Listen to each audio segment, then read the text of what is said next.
कामिका एकादशी व्रत कथा। भगवान श्री कृष्ण ने कहा, हे श्रेष्ठ धनुधर, मैं श्रावण माह की पवित्र एकादशी की कथा सुनाता हूँ, ध्यान पूर्वक श्रवण करो। एक बार इस एकादशी की पावन कथा को भीष्म पिता ने लोकहित के लिए नारद जी से कहा था। एक समय नारद जी ने कहा कि हे पिता, मैं आज मेरी श्रावण के कृष्ण पक्ष की एकादशी कथा सुनने की इच्छा है, अतः आप इस एकादशी की व्रत कथा विधि विधान सहित सुनाइए। नारद जी की इच्छा को सुन पिता में भीष्म ने कहा, हे नारद जी, आपने बहुत ही सुंदर प्रस्ताव किया है। अब आप इसे ध्यान पूर्वक सुनिए, इसे श्रवण कीजिए। श्रावण माह के कृष्ण पक्ष के एकादशी का नाम कामिका एकादशी है। इस एकादशी की कथा सुनने मात्र से ही वाजपेयी यज्ञ के फल की प्राप्ति हो जाती है। कामिका एकादशी के उपवास में शंख चक्र गदाधारी भगवान विष्णु का पूजन होता है।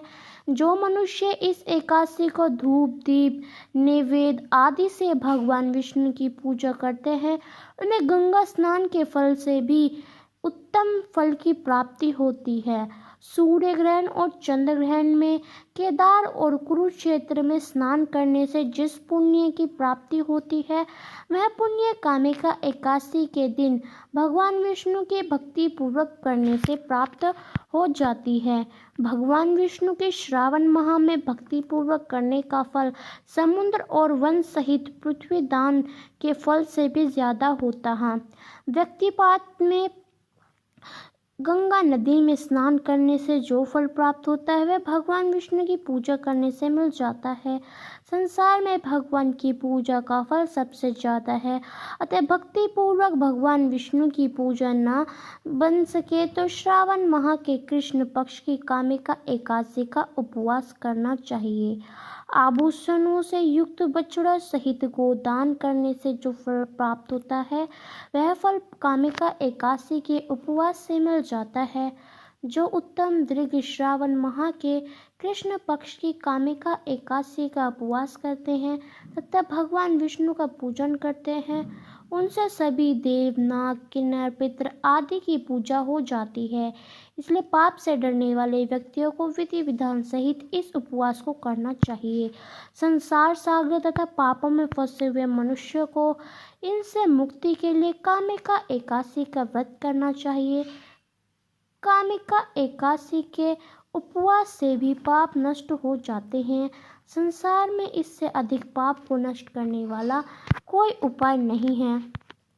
हे नारद जी, स्वयं भगवान ने अपने मुख से कहा है कि मनुष्यों को अध्यात्म विद्या से जो फल प्राप्त होता है, उससे अधिक फल कामिका एकादशी के व्रत को करने से मिलता है। इस उपवास के करने से मनुष्य को न यमराज के दर्शन होते हैं और न ही नरक के कष्ट भोगने पड़ते हैं, वह स्वर्ग का अधिकारी बन जाता है। जो मनुष्य इस दिन तुलसी दल से भक्ति पूर्वक भगवान विष्णु का पूजन करते हैं, वे संसार में सागर रहते हुए भी इस प्रकार अलग रहते हैं जिस प्रकार कमल पुष्प जल में रहता है। तुलसी दल से भगवान श्री हरि का पूजन करने का फल एक बार स्वर्ण और 4 बार चांदी के दल के बराबर है। भगवान विष्णु रत्न मोती मणि आदि आभूषणों की अपेक्षा तुलसी दल से अधिक प्रसन्न हो जाते हैं। जो मनुष्य प्रभु का तुलसी दल से पूजन करते हैं, उनके सभी पाप नष्ट हो जाते हैं। हे नारद जी, मैं भगवान की अति प्रिय श्री तुलसी जी को प्रणाम करता हूँ। तुलसी जी के दर्शन मात्र से मनुष्य के सभी पाप नष्ट हो जाते हैं और शरीर के स्पर्श मात्र से मनुष्य पवित्र हो जाता है।